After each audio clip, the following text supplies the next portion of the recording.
Let's learn about the paper Functional Connectivity Signatures of Major Depressive Disorder, Machine Learning Analysis of Two Multicenter Neuroimaging Studies. This paper is published in the Molecular Psychiatry, which is high impact factor journal, probably impact factor more than 10. It is a Nature journal, and we all know that Nature is the brain when it's time for the publication. So this article was published in 2023.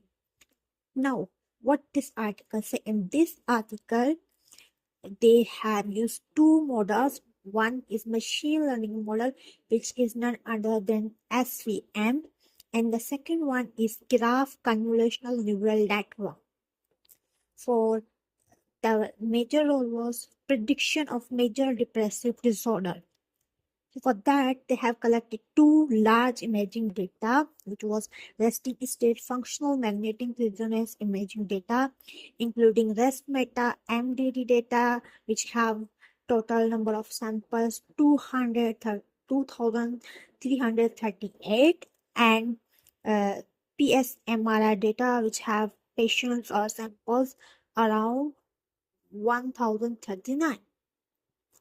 So let's further know about the article.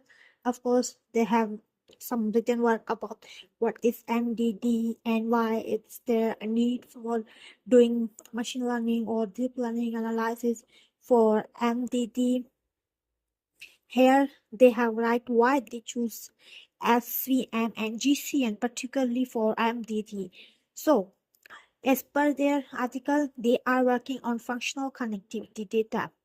And they found that recently SVM has obtained up to 95% classification accuracy on small data sets. So if they are taking a large data set, so they want to see if SVM will achieve similar kind of performance or it will be worse or higher. And the second thing, they are using graph convolutional network. This is like a convolutional neural network, but which is especially designed for graph.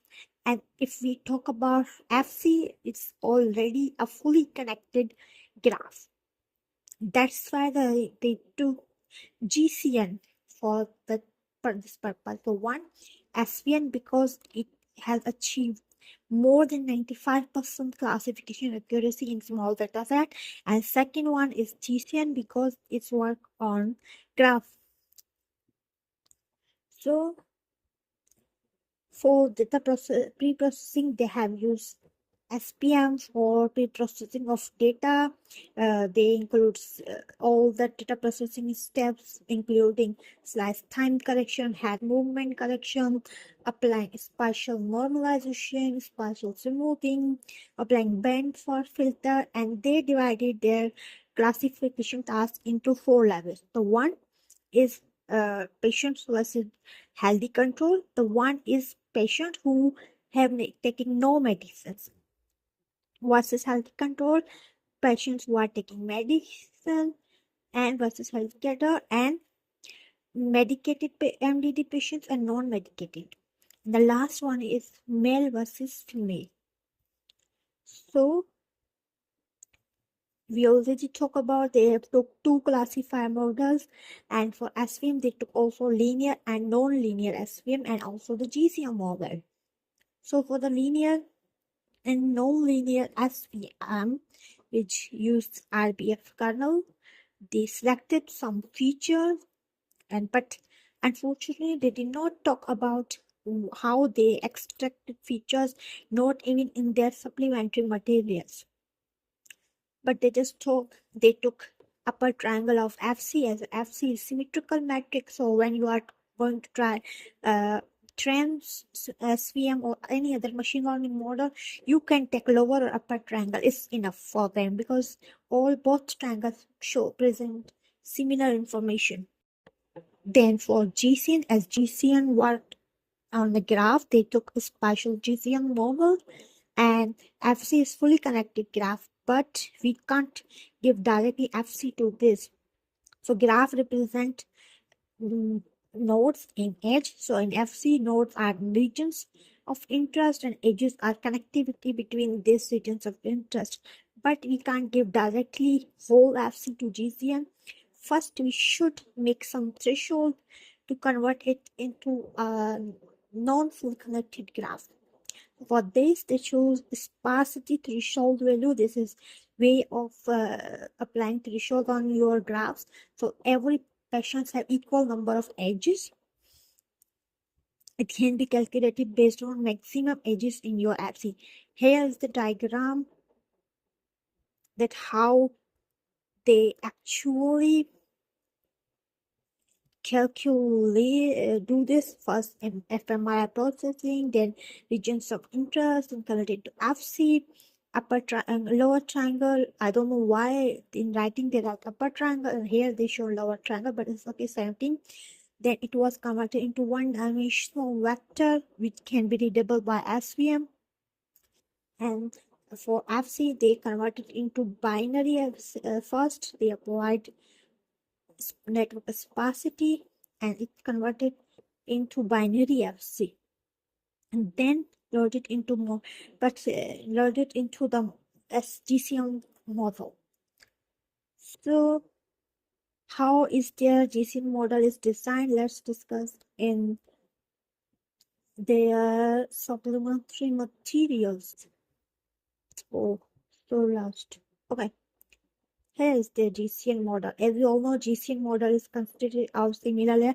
Input layer, then you have GCN layer. It's depend how many GCN layer you want. But I will prefer you should take 2 or 3, not more than 3. Because continuously applying Laplacian transform can mix your feature and it will be hard for model to learn them. So A is the input layer, which is your connectivity graph. Then it passes from GCN where the aggregation is applied. So here you can see what is happening in GCN. In GCN layer, the nodes and its edges are taking average, and there's a fully connected layer which have that ReLU function. So this is aggregating information. If I talk in simple words, so these layers aggregate the edges information into nodal. So it passes from fully connected layer which get only nodal information. There is no edge information. So then we have dropout, which we can specify like 0.5, 0.1, which can just drop out your train inputs. And then we have softmax function for classification task. And this is dividing into MD versus HC. They have used same strategy for all of their models. Here is the most surprising thing, what they get for results. Let's talk.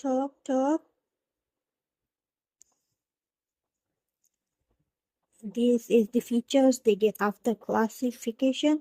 So what thing I want to show you is, it's by their discussion part.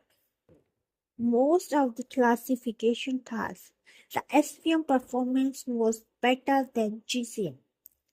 Interesting, yeah, that we all know that deep learning models are specially designed for large data set. But here, use of largest data set, SVM performance was better. It was around in 60s, where the GCN performance was less than. Difference was like 5-2% drop, as I remember. But why? Why this happened? That why even the GCN is the large model. Like a deep learning model, we have provided the largest data set ever for MDD classification. But why we got SVM performance slightly higher than GCN? The reason lie here is this data set was from 2 kind of public studies.